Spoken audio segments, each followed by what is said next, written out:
Hello friends, आप जहाँ भी होंगे खुश होंगे, अपना और अपनों का ख्याल रख रहे होंगे। फ्रेंड्स, आज मैं रीड आउट करूँगी अपनी नॉवेल दिल हार गया की EP 23। और फ्रेंड्स, ये मेरी अपनी नॉवेल्स है, so don't copy without my permission. और फ्रेंड्स, मैं एक बात आपको बताना चाहती हूँ, ये बहुत ही प्यारी नॉवेल्स है। इसमें आपको बहुत सारे उतार चढ़ाव देखने को मिलेंगे और इसके कैरेक्टर से किसी दूसरे से कोई लेना देना नहीं है, किसी जगह, इंसान या किसी भी चीज़ से कोई लेना देना नहीं है। बस इसके ज़रिए मैं लोगों तक कुछ ऐसी बातें पहुंचाना चाहती हूँ, बताना चाहती हूँ कि ऐसा भी होता है। तो चलें फ्रेंड्स, मैं शुरू करती हूँ आज की एपिसोड। तो मैं रीड आउट करने लगी हूँ एपिसोड दिल हार गया EP 23 खुशी नॉवेल्स। शाहजमान के दिल के तारों को छेड़ना इतना आसान हरगिज़ नहीं है। वो तो कोई बहुत ख़ास होगी जो शाहजमान के दिल तक रसाई पा सकेगी, कोई ऐसी जिसके लिए ये दिल खुद ब खुद तमाम तर दरवाजे वाक कर दे। वाक कर देना मतलब खोल देना होता है। शफाफ कांच के पार निगाहें दौड़ाते ज़मान की आवाज़ में एक अलग ही तासीर था। उमर आज से पहले उसके लहजे की इस कदर नरमी भरी शिद्दत से अनजान ही था। अनजान तो कुछ फासले पर खड़ा रायद हसन भी था, जिसका दिल उसके लहजे के उतार चढ़ाव में एक पल के लिए डूब कर उभरा था, क्योंकि रायद की एक आदत बहुत ख़राब थी। पता नहीं क्यों वो ज़मान को कभी भी खुश नहीं देख सकता था। वो औरों से जुदा होगी, निडर, बेखौफ, बिना किसी डर के अपनी बात कहने वाली, अपने हक़ के लिए आवाज़ उठाने वाली। वो जब बोले तो मुकाबिल की ज़बान कुछ कहना भूल जाए। वो हंसे तो ख़िज़ा में भी फूल खिलने का गुमा हो। ख़िज़ा मतलब पतझर, मतलब पतझर इसे नहीं कह सकते शायद, या फिर ख़िज़ा का मतलब मेरे ख्याल से ये होता होगा वो रेगिस्तान। वो जब भी देखे तो दिल को संभालना मुश्किल हो जाए। वो जो शबनम के कतरों जैसी तरोताज़ा और सरमा की खुनकी में पुरहिद्दत हरारत जैसी हो। सरमा मतलब ठंड का मौसम, जो हल्की हल्की ठंड होती है जैसे हो। सबसे बढ़कर वो शाहजमान को अपने बस में करने के हुनर से आशना हो, जो शाहजमान को अपने रंगों में रंगने पर मजबूर कर दे, जिससे अपनायत के इजहार के लिए शाहजमान को कभी भी अपने हुदूद का ख्याल न रहे। किसी ख्वाब किसी कैफियत में बोलते शाहजमान की मतलासी निगाहें किसी गैर मरई नुक्ते पर जमी थीं, मगर नहीं, शायद वो किसी को देखते ये सब बोल रहा था।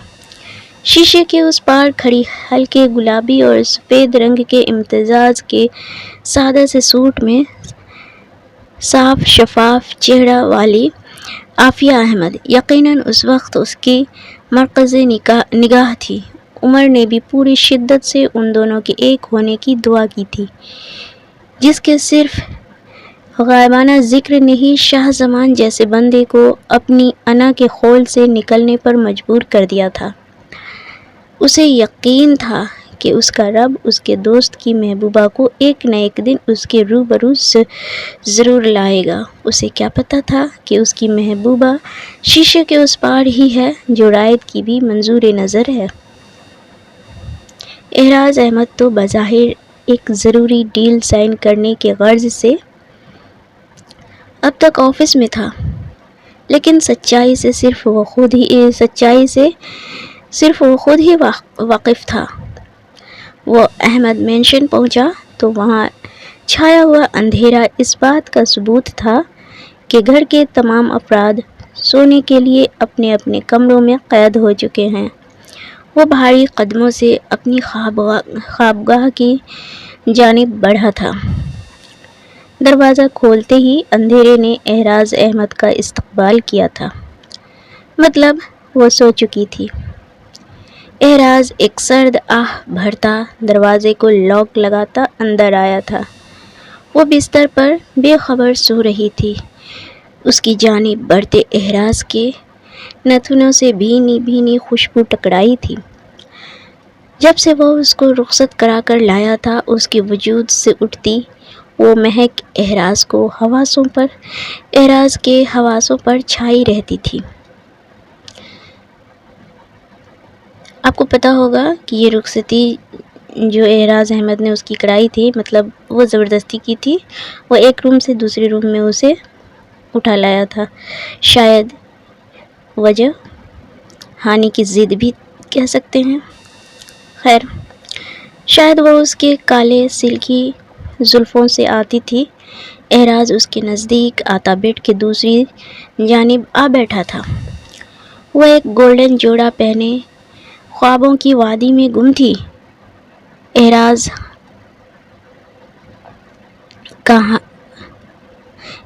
ہاتھ پر چہرہ ٹکائے اسے فرصت سے تکنے لگا تھا۔ میری نیندیں اڑا کر خود خوابوں میں کس سے مل رہی ہو؟ وہ سرگوشی کرتا اس کو دیکھے گیا۔ اس کی گھنیری پلکیں، ستوا ناک اور نرم نازک لب، جن کی نرماہٹ محسوس کرتا کل وہ بے خود ہوا تھا۔ ایسا نہیں تھا کہ ماما کے آنسوؤں نے اسے جھنجھوڑا نہیں تھا، لیکن جب بات ہانی کی آتی تھی تو احراز احمد ہر چیز سے بے بہرا ہو جاتا تھا۔ یہ معصوم سی لڑکی اس کا دل اپنی مٹھی میں لیے گھومتی تھی۔ میں تم سے دور کیسے جاؤں جب تم ہی میرا سکون ہو، احراز نے دھیرے سے دل کی بات کہی تھی۔ اس کی نظریں بھٹک کر اس کی مرمری بدن کے نشیب و فراز میں الجھی تھیں اور احراز کے سانسوں کی رفتار تیز ہوئی تھی۔ میں ہمارے رشتے کی شروعات ایسے نہیں کرنا چاہتا تھا ہانی، جہاں ہمیں ایک دوسرے پر اعتبار ہی نہیں۔ اس کی آواز میں دکھ تھا۔ احراز نے ہاتھ بڑھا کر اس کے بال اس کے فیس سے ہٹائے تو ہانی نیند میں کسمسائی تھی اور اپنا ہاتھ اس کے ہاتھ پر رکھ گئی۔ احراز چونک کر اسے دیکھنے لگا تھا۔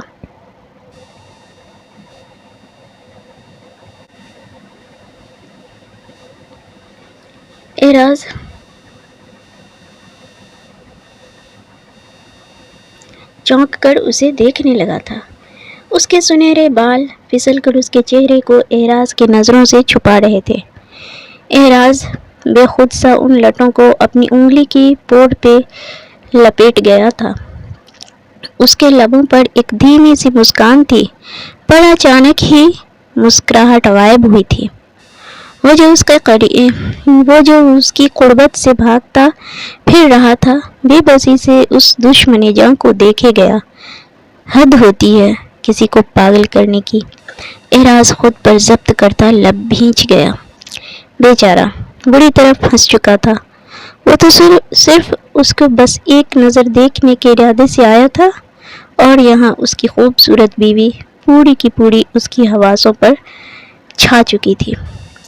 وہ جو کسی بھی لڑکی کی اداؤں سے گھائل نہیں ہوتا تھا، اپنی بیوی کی معمولی قربت کا بھی اسیر بنتا جا رہا تھا۔ اس کے عشق کا خمار اس کے پور پور میں سرایت کرتا جا رہا تھا، مگر یہ بات ہانی کو کون سمجھاتا کہ یہ لڑکا اس کے عشق میں بچپن میں ہی ڈوب چکا تھا۔ ہانی شاید کسی خواب کے زیر اثر تھی، اس لیے اسے پتہ نہیں چل رہا تھا کہ احراز اس کے پاس ہی بیٹھا اسے دیکھ رہا ہے۔ تو فرینڈز، آج کے لیے بس اتنا ہی۔ فرینڈز، مجھے امید ہے آپ کو یہ ایپیسوڈ پسند آئی ہوگی۔ اگر پسند آئی ہے تو پلیز لائک کیجئے، شیئر کیجئے، کمنٹس کیجئے، اور جو لوگ نئے ہیں وہ پلیز سبسکرائب کیجئے اور بیل آئیکن دبانا نہ بھولیے، تاکہ میری اگلی آنے والی ویڈیوز آپ تک پہلے پہنچ سکے۔ فرینڈز، پلیز سپورٹ کیجئے اور سپورٹ لیجئے۔ اور فرینڈز، میں اس ناول کے لیے اتنا ہی کہنا چاہوں گی کہ اس ناول کے ذریعے میں کسی کا دل دکھانا نہیں چاہتی ہوں، بس میں یہ بتانا چاہتی ہوں کہ ہمارے سماج میں، ہمارے ہمارے آس پاس لڑکے ہوں یا لڑکیاں، ان کے ساتھ کچھ ایسا ہوتا ہے جس کی وجہ سے اگر آپ یہ جان لیں تو ہو سکتا ہے آپ مطلب خود کو سیف رکھ سکیں، یا پھر اگر خراب ہے کچھ دکھ رہا ہے تو آپ اسے اچھا بنا سکیں گے. Thanks for watching.